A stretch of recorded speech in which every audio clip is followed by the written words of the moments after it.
So let's look at Mark 10, 31 to 52. Okay. We're going to talk about status consciousness. Can you say that with me? Status consciousness. Okay. So let's read first Mark 10, 31 to 52. Okay. And again, I'm so happy to actually see Brother Lito and Sister Mimi today, right? Likewise. Yeah. So, and today we'll celebrate. We'll have a short celebration, a small celebration of my son's birthday. He came. He went down a while ago and he said, "Dad, I thought it was my birthday party." I said, "It's the church first."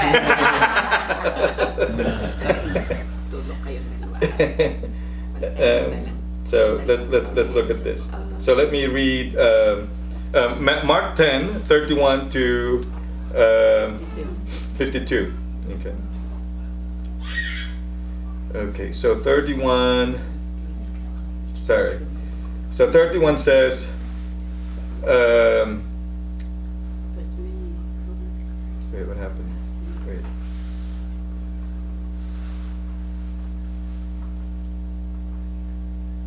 Sorry, I lost it. Sorry.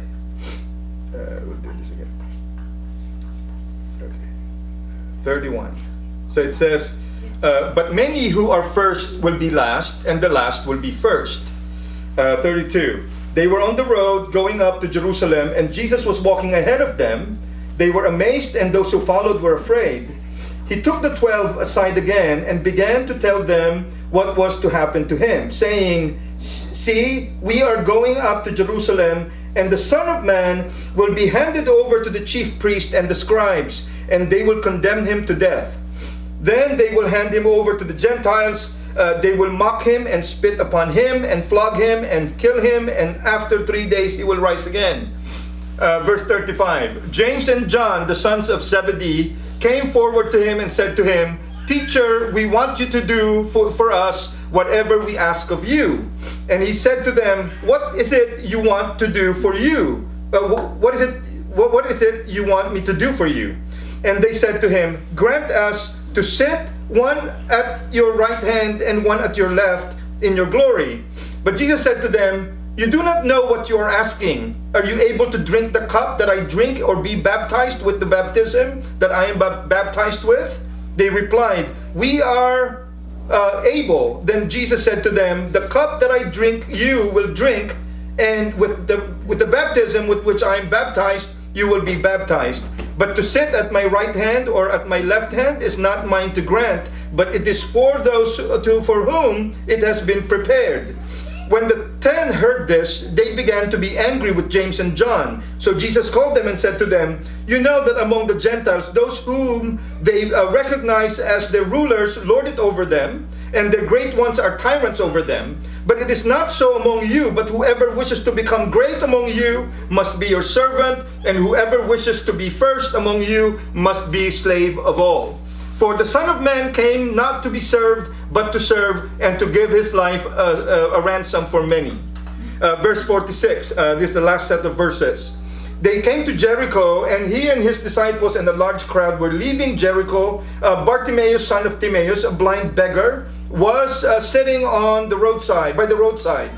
When he heard that it was Jesus of Nazareth, he began to shout out and say, "Jesus, son of David, have mercy on me." Many sternly ordered him to be quiet, but he cried out even more loudly, "Son of David, have mercy on me." Jesus stood still and said, "Call him here." And they called the blind man, saying to him, "Take heart, get up, he is calling you." So throwing off his cloak, he sprang up and came to Jesus. Then Jesus said to him, "What do you want me to do for you?" The blind man said to him, "My teacher, let me see again." Jesus said to him, "Go, your faith has made you well." Immediately he regained his sight and followed him on the way. Right, so let's look at this. For those of you who, like for Brother Lito and Sister Mimi who are here for the first time, we're actually just working on the Gospel of Mark. So we only stop when we have like some kind of a special event, right? And then when there's a special speaker. But what we're doing is that we started looking at Mark 1, verse 1 until now, we are actually at the end of Mark 10. Okay. Now, so I told you, we're committed on this, right? We're going to pursue this, whether the passage is boring or not. We're going to continue with the Gospel of Mark. Okay. So we're going to talk about status consciousness. Okay. Now, am I status conscious? I probably say yes, right? After, I wake up in the morning, I clean myself up to prepare for work. I even put on whatever, I put on the gel on my hair, right? Whatever I have left, okay? I put gel on it. Because I also want to look what? Presentable, right? Because, I'm status what? Conscious. Okay? When I teach at work, I, of course, want to sound smart. Okay? That's part of maintaining my status as supposedly the expert on what I'm actually what? Talking about. Are you guys following me, right? So I'm status conscious. When I argue with someone in person or in Facebook, right? Okay, right? I, of course, want to win, right? Because that's part of maintaining my status as a so-called what? Philosopher on Facebook, okay? Now, when I am short on my finances, I don't tell anybody about it, right? I need to do that to maintain my status as someone who is supposed to be, supposed to have money. Do you guys following me? Like status conscious, right? Am I status conscious? I am, right? Is that clear?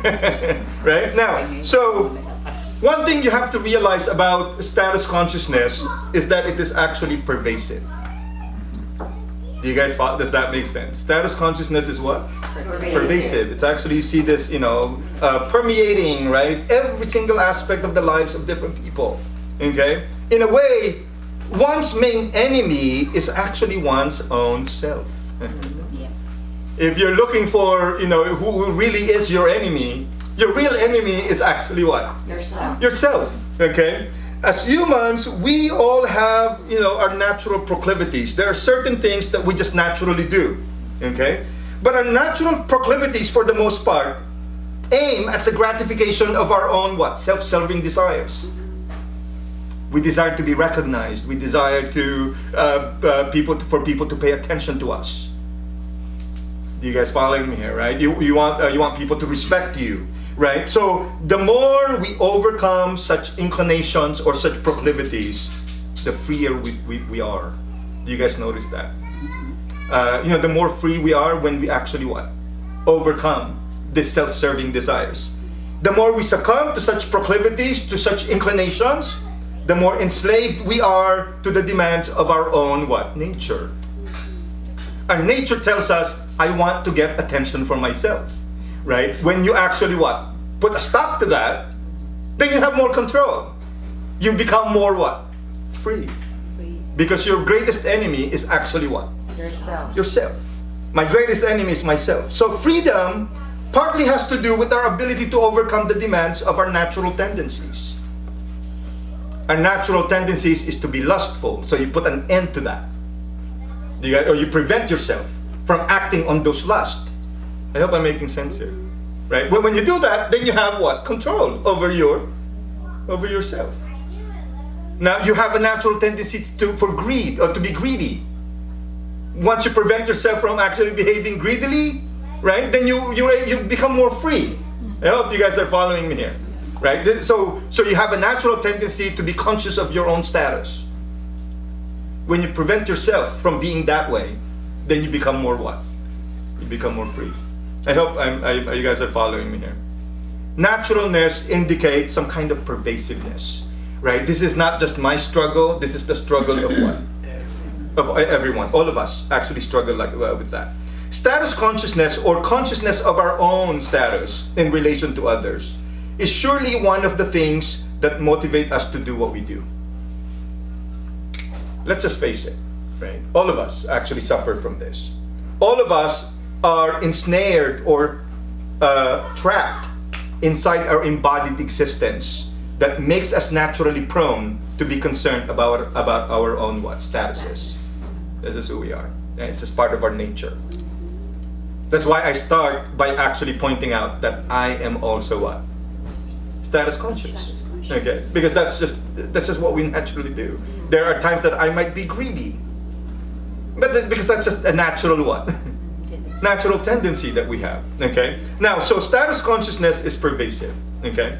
Now, So let me read some quotes here, and I'm going to read a quote from a sociologist, I think from an economist, and then the other one, I'm assuming, I think it's also another sociologist or a psychologist here. But this is about status consciousness. Now, why am I actually quoting all these people? Just to show you that this is actually a real thing. Now, we're not just making this up. That when the Bible actually addressed this particular problem, this is an actual problem that humans really what? That humans have. You guys following me here? That when the Bible addressed a problem with greed, that's because people are naturally what? Greedy. When the Bible addressed sexual immorality, because that is what? That is just the natural tendencies of humans. So status consciousness is actually one of those. Okay, so let's look at this quote from a sociologist. He said, "The degree to which status considerations are important to the individual, the extent to which he is concerned about his own relative status, or to which status factors tend to color his interaction with what? With others." Okay, that's how he defined status consciousness. Now, here's a quote from an economist. He's the Nobel Prize winner. Okay, he said on social status. He said, "Apart from economic payoffs, social status seems to be the most important incentive and motivating force of social behavior." You guys following me here, right? Now, and then thirdly, there's a quote from a neuroscientist, and look at what he said here. "When you get up in the morning, you do not think about triangles and squares and the similes and psychologists have been using for the past 100 years.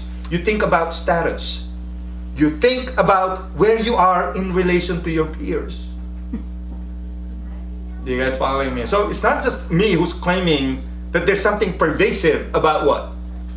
Status consciousness. But this is actually an object of academic study, and even academicians will actually claim exactly the same thing, right? There's something pervasive about this. Now, so are we all status conscious?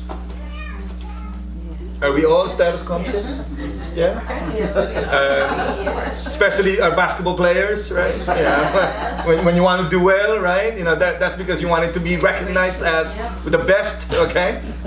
In the basketball court. Now, all of us, to some extent, are status conscious, okay? Status consciousness is probably inescapable, right? Because there are natural tendencies to that, okay? But there are varying degrees of status consciousness.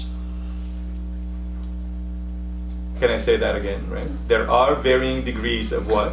Status consciousness. Some are extremely status conscious people.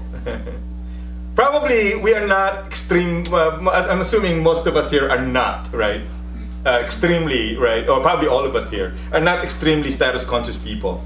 Now, according to that sociologist I quoted a while ago, people live and act as though status considerations are the utmost what? Importance for those people who are extremely conscious of their own status. It is the essence of their social interactions with other people. At the very essence, at the very core of how they interact with other people is actually concern for their own what? For their own status, okay? Now, it might be unrealistic to demand people to free themselves from status consciousness. So I'm not gonna try to do that, okay? Rather, it might be more realistic to demand people to be aware of one's status consciousness in order to avoid being extremely what? Status conscious. Do you guys follow me here, right? And I don't know if this is a common problem, right? Or probably, I don't know if a certain group of people is much more, much more prone. You guys following here? But when I observe many of our kababayans, right? It's the same thing, right? Many of them are what? Many people, like many of the Filipinos, for example, here in the U.S., right, are actually status what? Very status conscious. I think we can observe all this, right? Now, so this seemingly is some kind of a problem, okay? Now, so let's look at the text that we actually read. Did I persuade you somehow that there's something pervasive about status consciousness? Okay, right? So, but here in our passage here, Jesus says, those who are first will be what? Last. And those who are last will be first.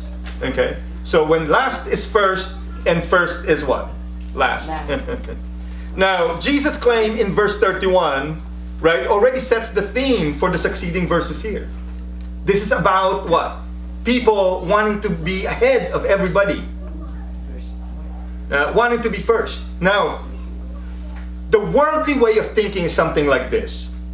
Being ahead of everyone, or being primarily concerned about one's own self, is what matters. That's the worldly value.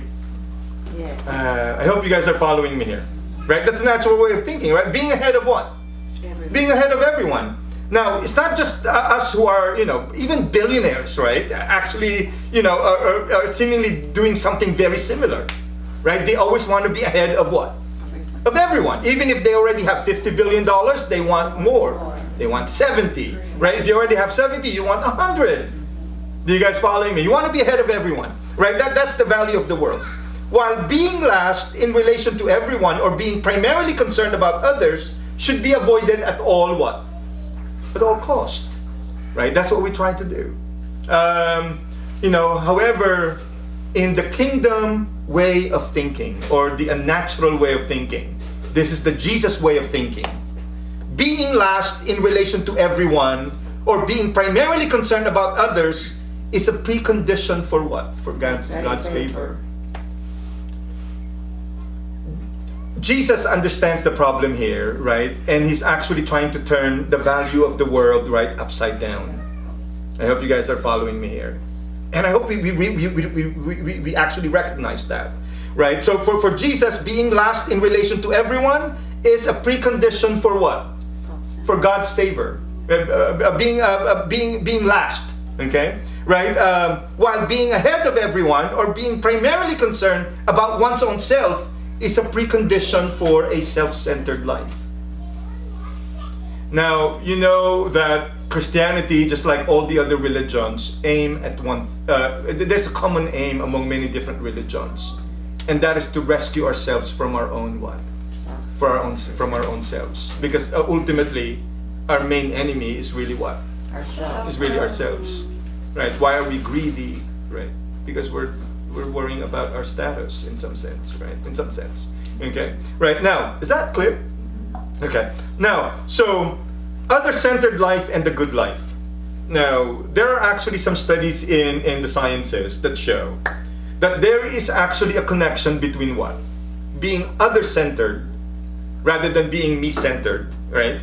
Being other-centered, right? And the good life, okay? Now, so this is actually from a science journal, and this is what it says, okay? I'm not saying that just because the scientist said that we have to believe it. I'm just actually backing up what I'm actually trying to say here, okay?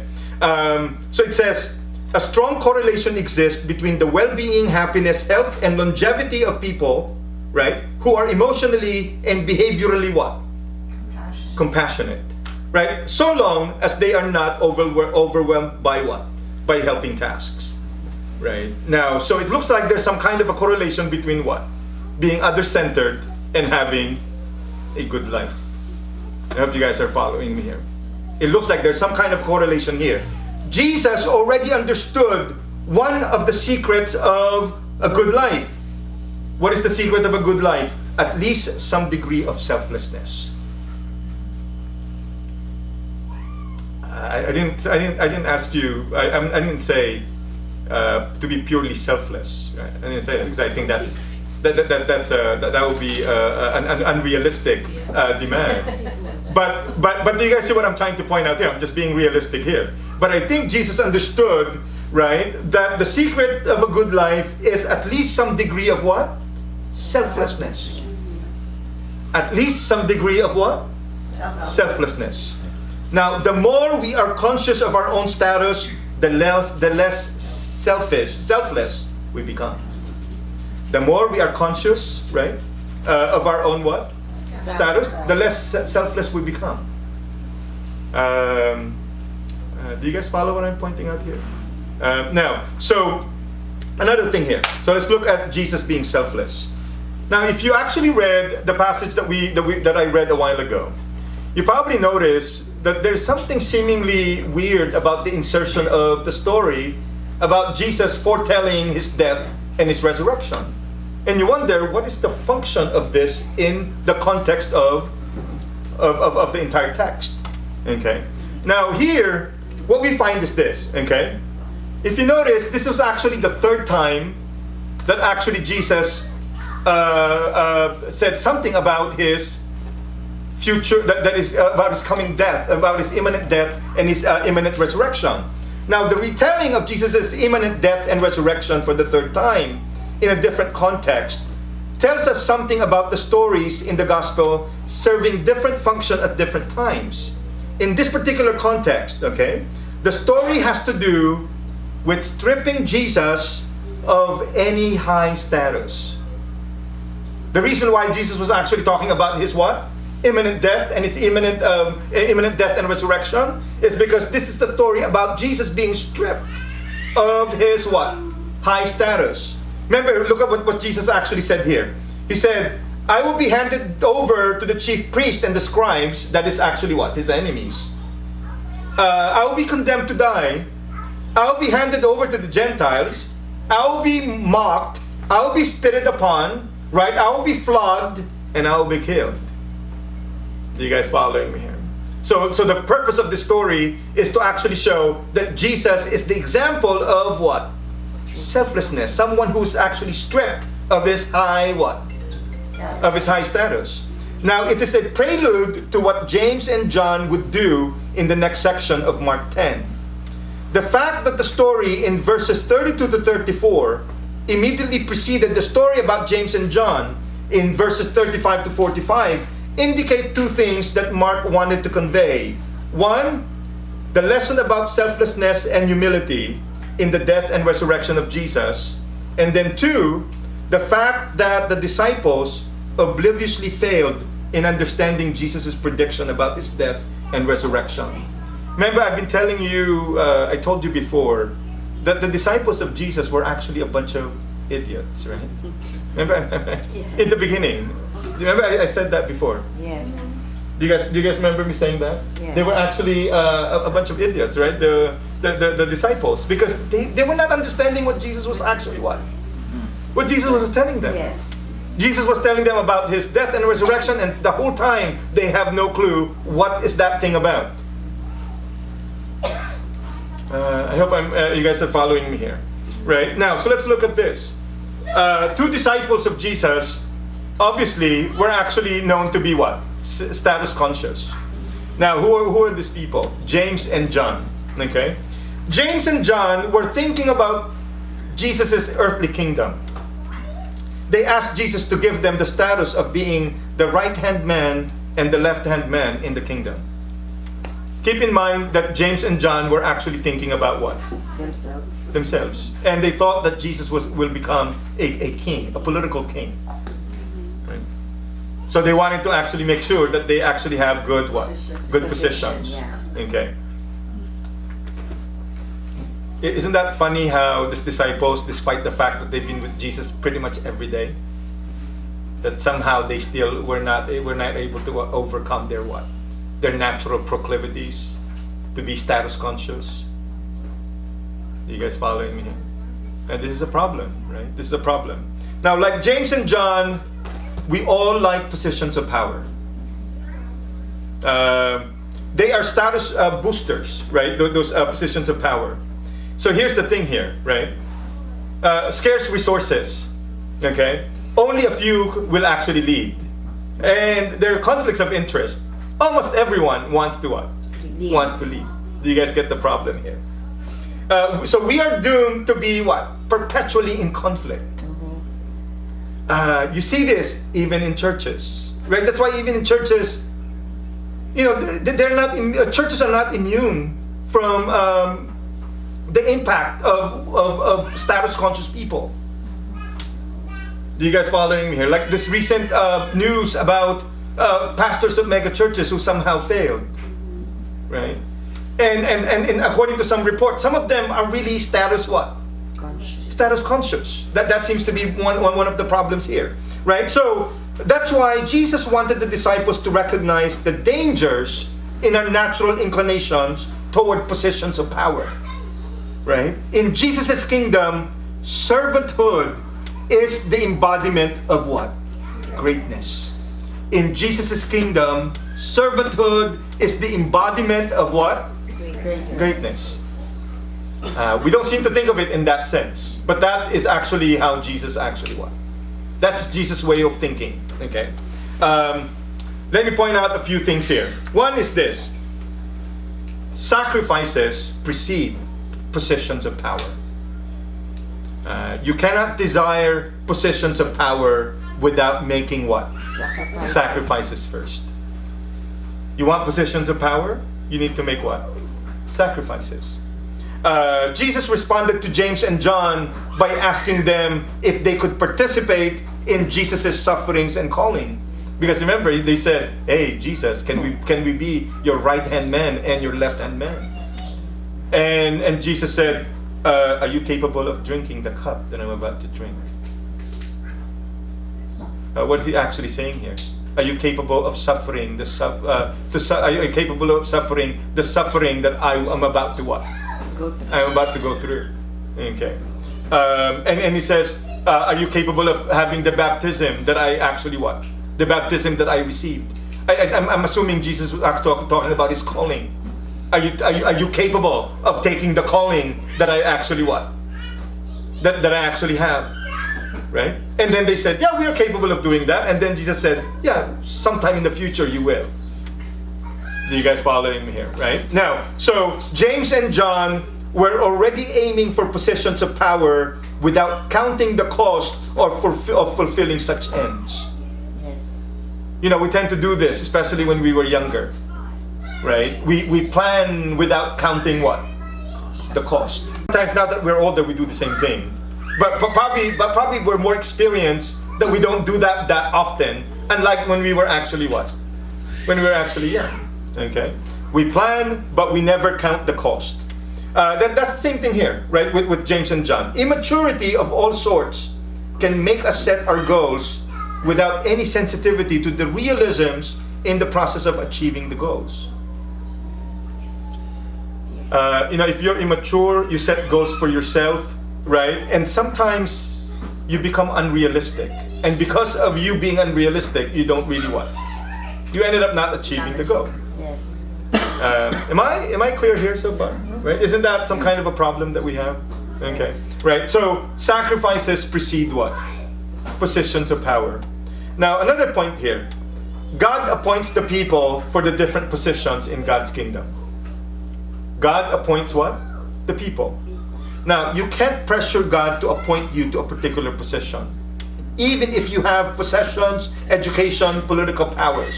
You cannot pressure God to appoint you, right, to a particular what? Position.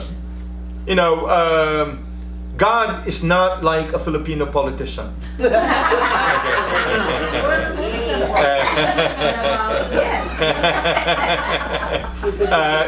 Right? In the Philippines, right? Politicians, probably you can pressure them, right? By giving them money, giving them favors for something, right? But you cannot do that with God. Okay, suhol, right? God through His sovereign will appoints whoever He appoints for whatever what? For whatever reason. He just appoints whoever He appoints. Okay. Now, another point here. Servanthood is equal to greatness. Right? In Jesus' way of thinking, servanthood is equal to what? Greatness. In the world, higher positions are the greater ones. Right? Is that clear? When we were, we do this at work, right? We always aim for the higher positions because we know that higher positions are what? Greater ones. Right? In schools, we know some of us are probably competitive. Right? I remember when I was in elementary school, right? I always have to compete in order to become like, the first honor or something like that. Right? I always end up like only second or third, right? But I never get the first. Right? But I'm always aiming for what? You're aiming to be the best, better than everybody else. Now, leaders obviously have higher positions than servants. So in the world, leaders are greater than what? Servants. But in God's kingdom, lower positions are the greater ones. So in God's kingdom, servanthood is equal to what? Greatness. Okay. That's in God's kingdom. Okay. That's what, at least that's according to Jesus. Okay. Servanthood is equal to what? Greatness. I hope that makes sense. Right. I think this is what we try to do even at Symposia, even the leadership and in Symposia, with me and Jean. I think we always try to make sure that we're trying to serve you, right? Rather than longing for you guys to actually what? Serve us. Does that make sense? I've seen this in other churches. I had a friend who is not a Christian who told me, because we went to this church where they highly respect their pastors, right? So they made sure that the pastor had, the main seat in the party, and then like about 10 people serving the pastor while everybody's getting their food.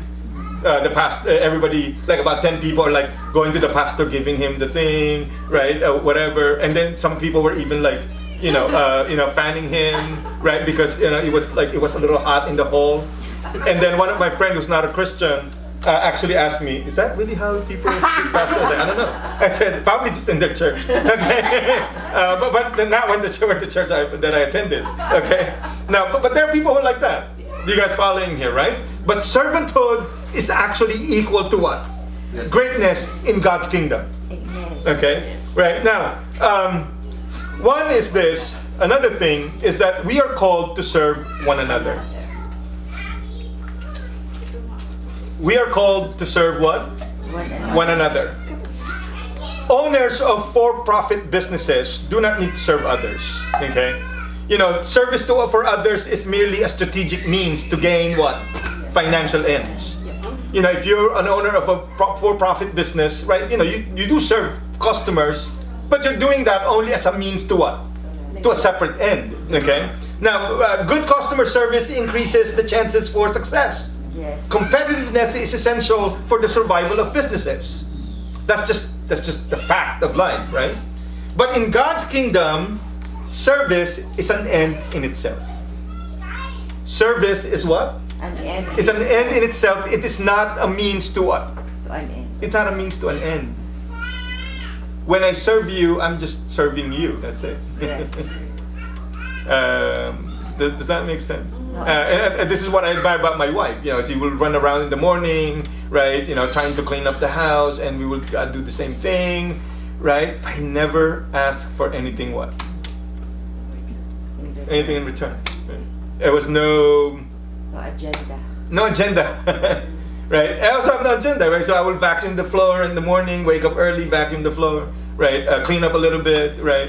Prepare for sermon a little bit, right? But there's no agenda. Do you guys follow what I'm pointing out here? I'm not. Yes. We're not. But that's what we need to do to each other. It's same thing with Jean and Val. You guys know that Jean and Val have been doing this since September, right? They're not asking anything in return, right? They're doing this as what? A form of service. Yes. Okay, right? So I hope that we continue to do that. Okay. Now, so can somebody read?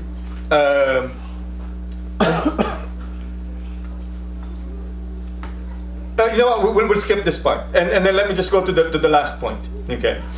Because the part I'm about to point out right now is a bit more technical, right? But I don't think you guys will care about that. Probably Jean will. He's our Bible scholar here, right? But let me look at the last point here. By serving others, we draw our attentions away from our own selves. Yes. When we serve others, we draw our attention away from what? Ours. Our own selves.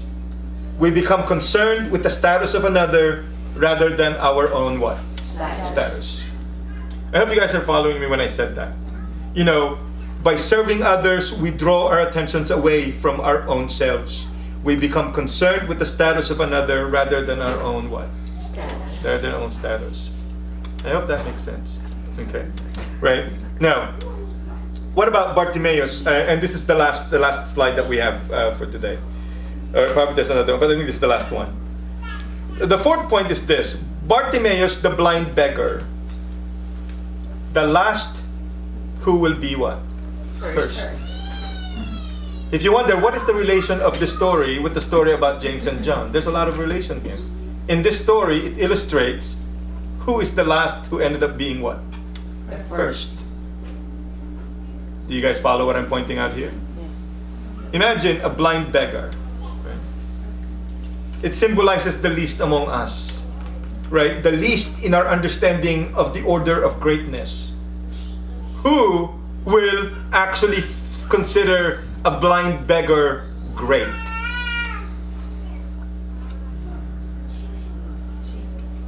Do you guys see the point here? Yeah. I think there's a significance here why Mark actually included this in this narrative, right? As part of this narrative, is a blind beggar, right?